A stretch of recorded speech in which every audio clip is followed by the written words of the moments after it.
We human beings are a unique and individualistic group. Each one of us on our own path in life, a learning path it is, a spiritual journey it is. Each of us is complex. If you have any doubts about that, just take a look at the world stage and see the varieties of people and activities and temperaments and the different nature that people have. It's displayed on the world stage and even in our personal life. But in our uniqueness, in our individuality, each one of us has at least one thing in common. It is the underlying motivation for everything we do. It is the underlying motivation for our spiritual journey, our personal life's path. And that underlying motivation is the search for love, to reconnect with love. We had it once, we lost it, and we've been looking for it ever since. So the focus of my show today is the search for love. The name of this show is Living Wisdom, and I'm Patty Paul. As we go through our life from birth until the end of the physical lifetime, and indeed in lifetime after lifetime, for each one of us has been physical hundreds, if not thousands of times. Our journey is one of learning, and we couldn't learn as much as we needed to learn in one lifetime. So we've given ourselves the opportunity to explore and find out who we are in a multitude of lifetimes. And as we set off on our path in each of those lifetimes, although we have forgotten it, what we are seeking is love. When we're children, we turn to our parents for love, the mother, the father that we have, or whatever caregivers may be in our personal reality. We seek love from them. We want unconditional love. And the way we are as human beings, those who are the caregivers, those who are the parents, themselves have not learned what unconditional love is. They do the best they can based on what they know. But there is this inner child in each one of us that has never quite gotten that unconditional love that we sought when we were children. But we make do with what we have. In the best of circumstances, we've gotten enough love in our early life so that we can move forward without too many emotional wounds, without being emotionally crippled. And then as we move into adolescence, we're again seeking love, and this time we turn away from our parents, we turn towards our peers. And of course, that's the time when the hormones start raging, and we mistakenly, at that adolescent stage, believe that the physical attraction that we have for other people is love. And quite often, I would say for the majority of people, that limited belief, that limited experience of what love is that we've gotten in adolescence, that we take into our adulthood with us. So often we see people who are very accomplished in their life's career, very accomplished in many areas, have created many successes, and yet often they are stuck in that adolescent place in the area of relationships with men, relationships with women, stuck in that mindset that says, love is a physical kind of relationship. In the world at large, if we can't get the message in our own life of why we keep creating the same kinds of relationships one after another, we certainly can look at the world stage and we can see what's being played out. Usually it makes the evening news. And if it's a big story, it makes the news over and over and over. We often get messages about male-female relationships from those headline news stories. An example, a recent example that has captured the attention of not only the United States, but the entire world, was the president we just had, Bill Clinton. Here was a man who obviously was a very intelligent man, a Rhodes Scholar, very charismatic. Those who those who talk about him, who have met him, all said he was very charismatic, had a great skill in communicating with people. One of those dynamic people that walks into a room and just captures everybody's attention. That's how he has been described. A world leader, and he could have been one of our very best presidents because he certainly was a visionary. He looked to the future. He was a compassionate person. He displayed that over and over. And yet,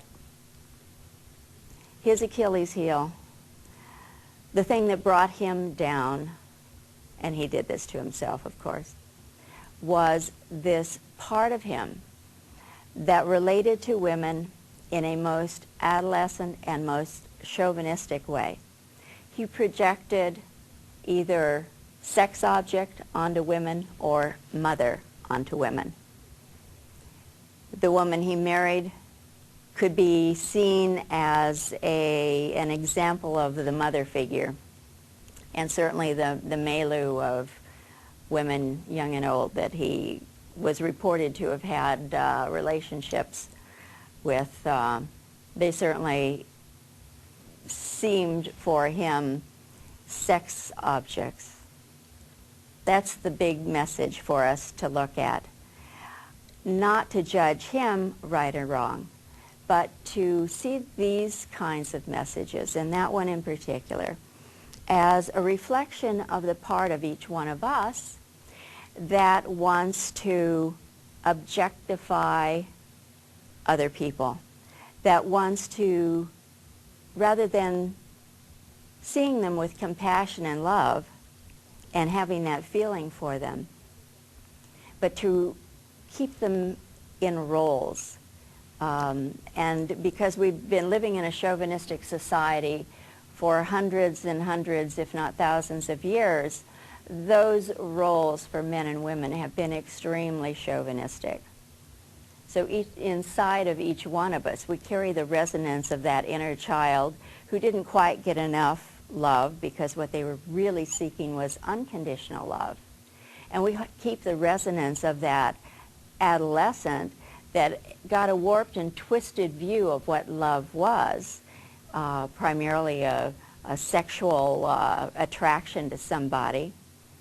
And besides the major stories that we see on in the world stage, like the one I mentioned about our former president, this focus, this attention that's pervasive in our society on physical appearance.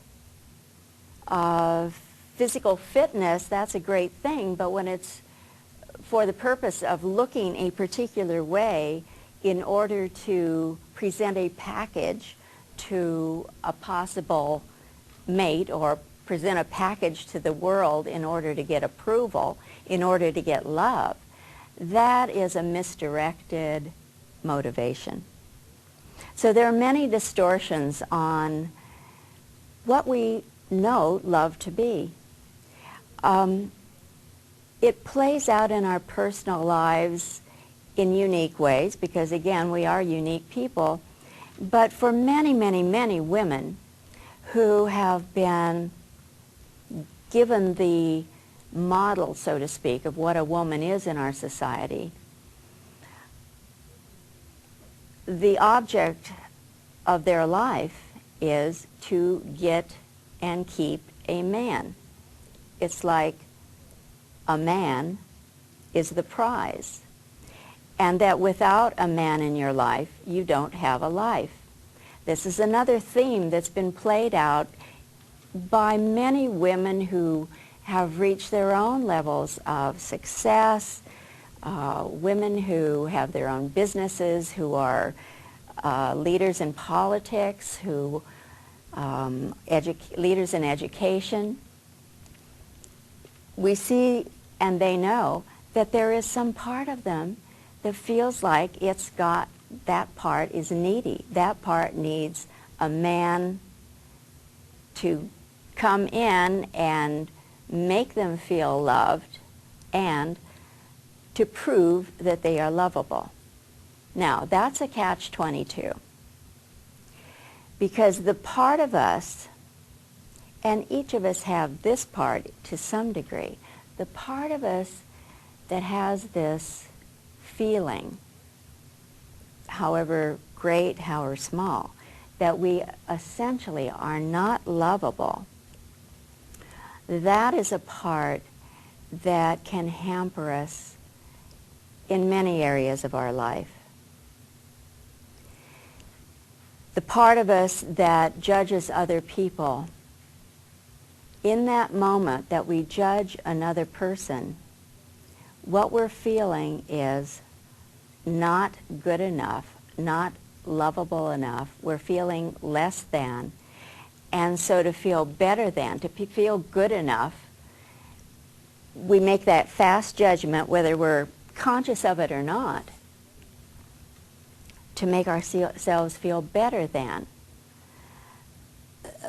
The judgments often are so habituated that we can be walking down the street and see someone coming toward us, and without even consciously thinking about it, we make a snap evaluation of their hair, their weight, their face, their clothes, the kind of car they drive, those kinds of superficial judgments. And as we judge other people in that way, we are also, at the same time, judging ourselves.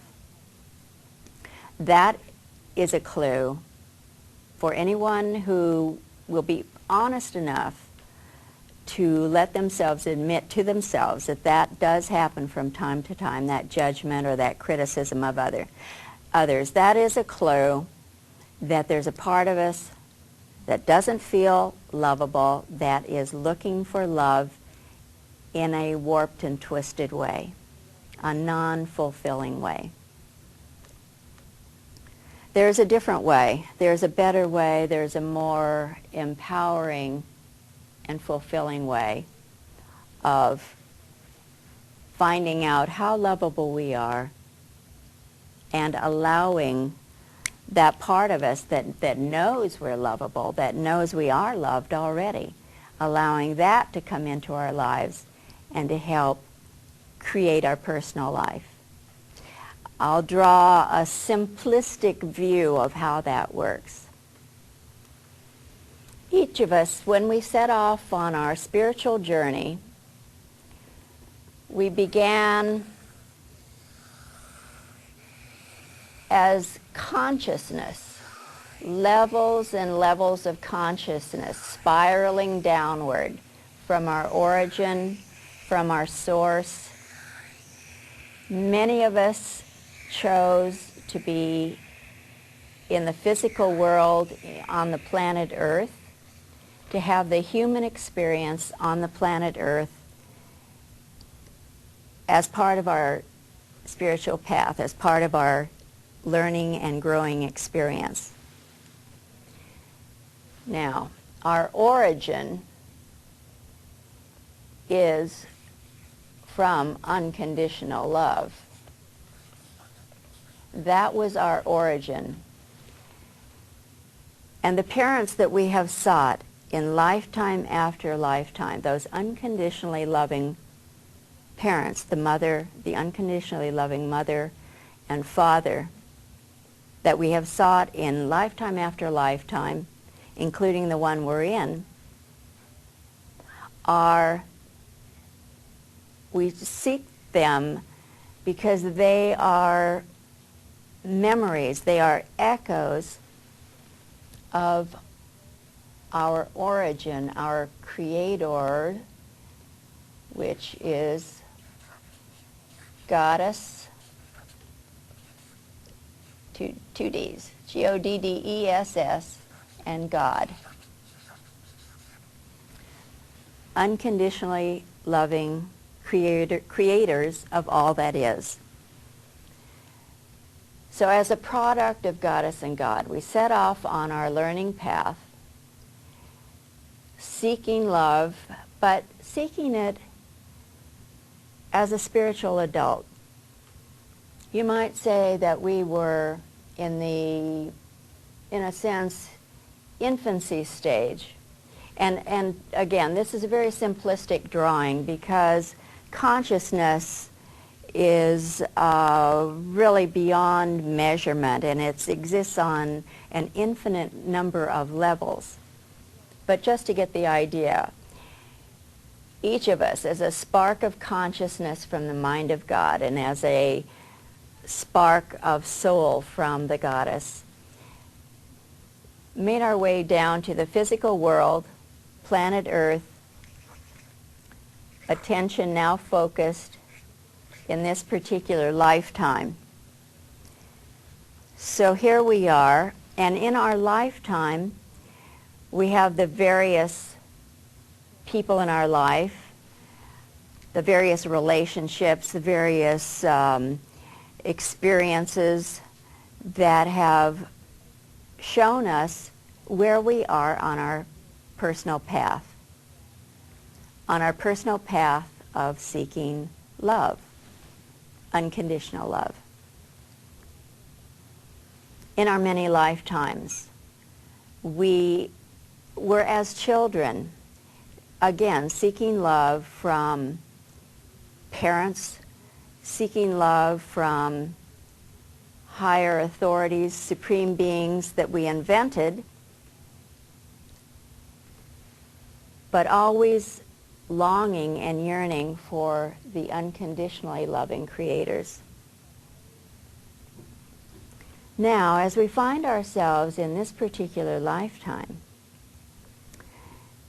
we have lesser selves.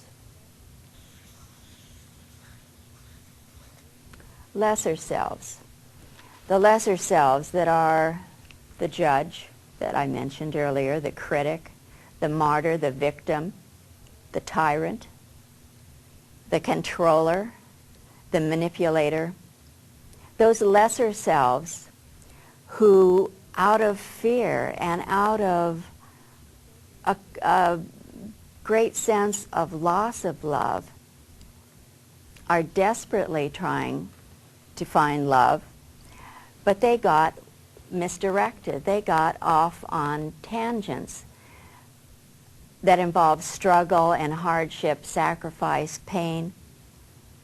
Again, to look at the world stage and you see the magnitude of the varieties of the lesser self being played out there, the victims in whatever form they take, masses of people as victims in a group, so to speak.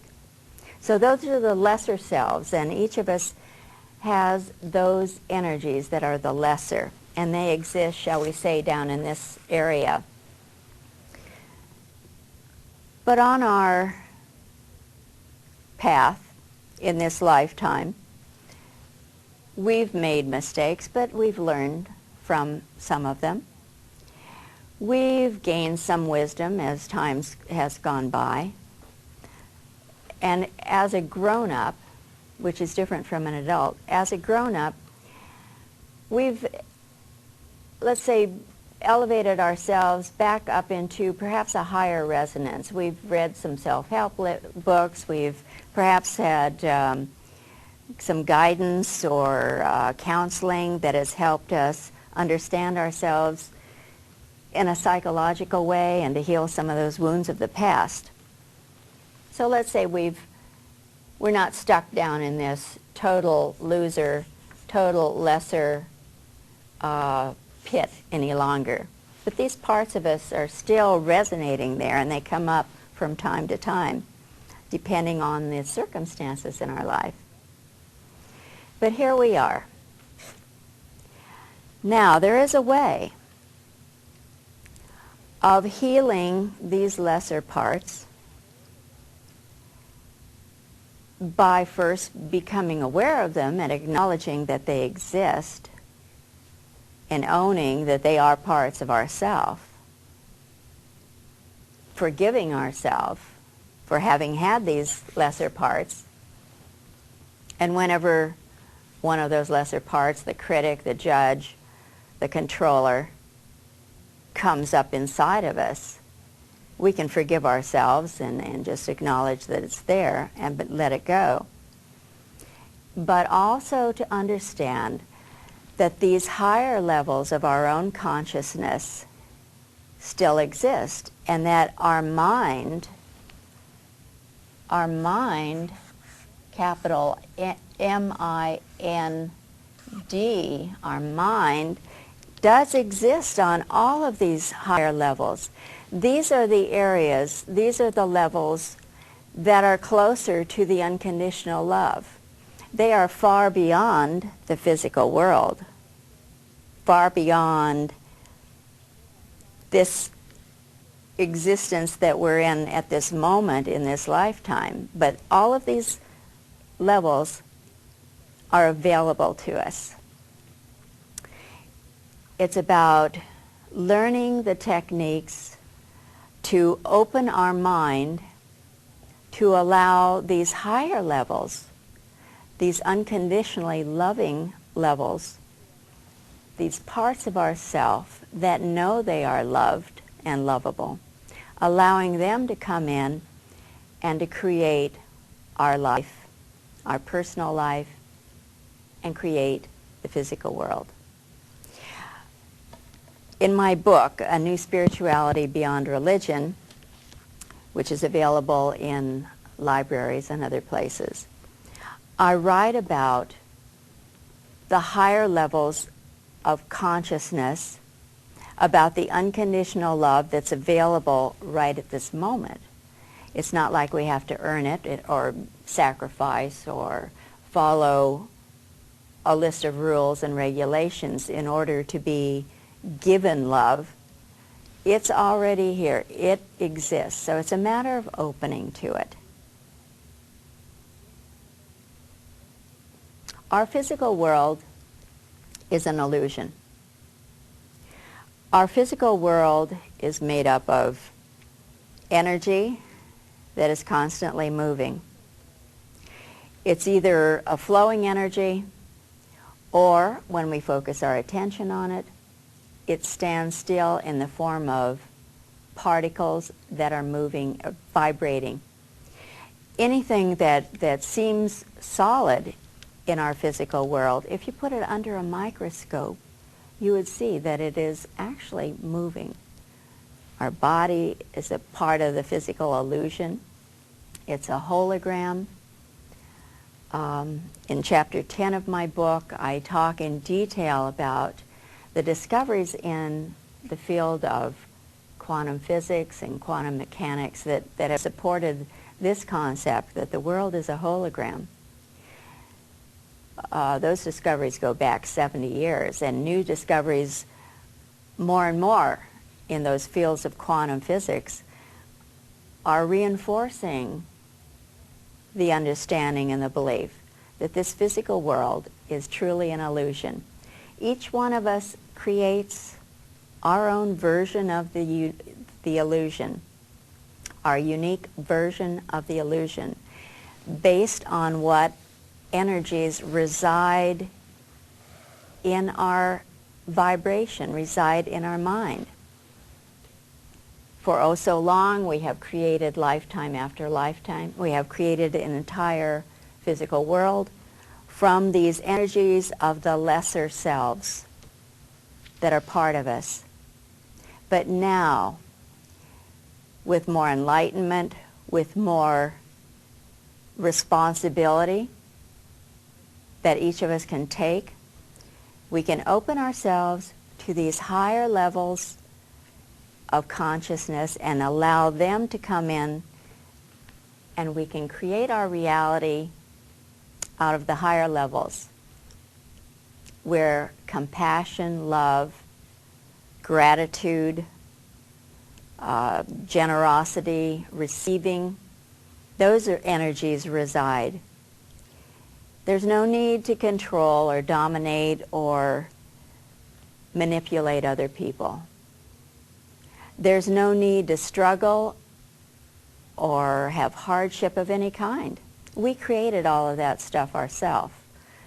Goddess and God did not create that.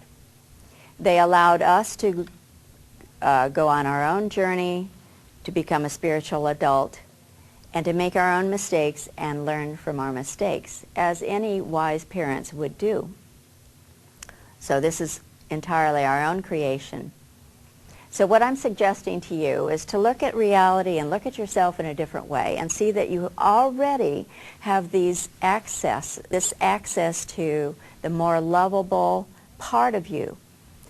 And with some responsibility, you can let go of the lesser selves and create your life and your world from this higher self.